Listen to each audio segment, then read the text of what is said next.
Before the word police ever appeared on a badge, the badge itself was a brand of oppression.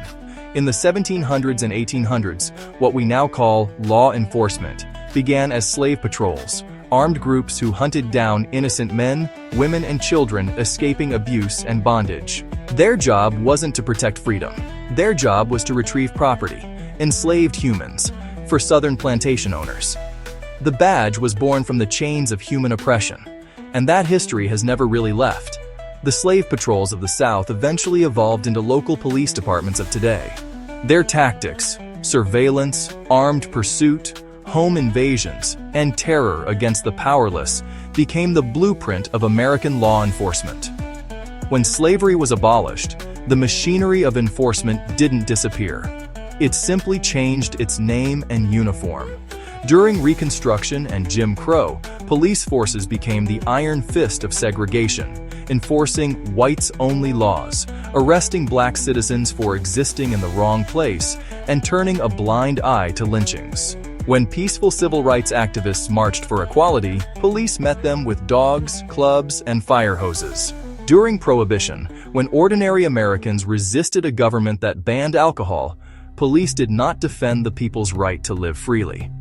They criminalized millions of otherwise innocent citizens for doing what had been legal just years before: drinking, brewing, and gathering peacefully.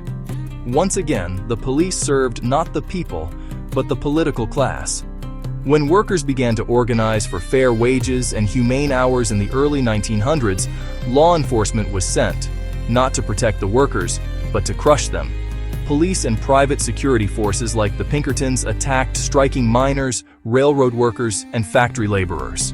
Blood ran in the streets during labor strikes in places like Ludlow, Colorado, and Haymarket Square in Chicago. Every time the people rose up to demand dignity, the police were sent to force them back into submission. Then came COINTELPRO, the FBI's counterintelligence program. Under the banner of law enforcement, the government spied on, infiltrated, and destroyed movements for civil rights, peace, and equality. Martin Luther King Jr. was surveilled relentlessly. Malcolm X was targeted.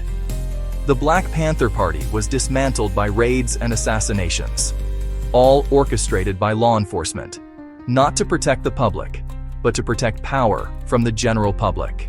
Then came the war on drugs, a war not on substances, but on people.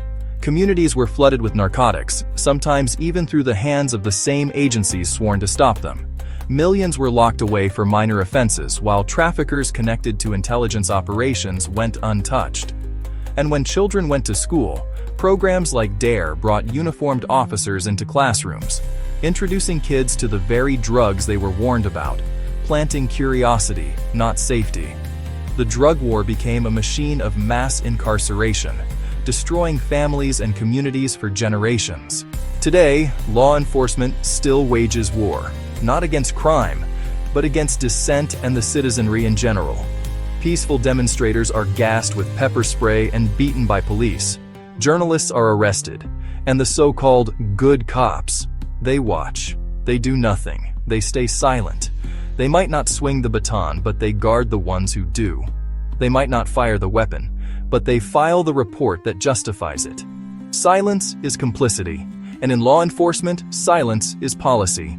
When officers break the law, they are protected by qualified immunity, internal investigations, and the blue wall of silence. When citizens break the law, they face the full force of the state. This is not balance, it's hierarchy. Power protecting itself at the expense of the taxpayers who pay their paychecks. The truth is simple, even if it's hard to hear. Law enforcement has never stood with the people. From slave patrols to Jim Crow, from Prohibition to COINTELPRO, from the war on drugs to modern protests. They have always been the enforcers of oppression, not the defenders of liberty. Even the good ones serve a system that was designed, from its very birth, to control, not to care. All cops are bad, and until that system is dismantled and rebuilt on justice, transparency, and equality, instead of human bondage and forced involuntary servitude, every badge remains a symbol of oppression, not service and protection. Law enforcement doesn't need reform, it needs a reckoning, because a system born in chains will never bring freedom.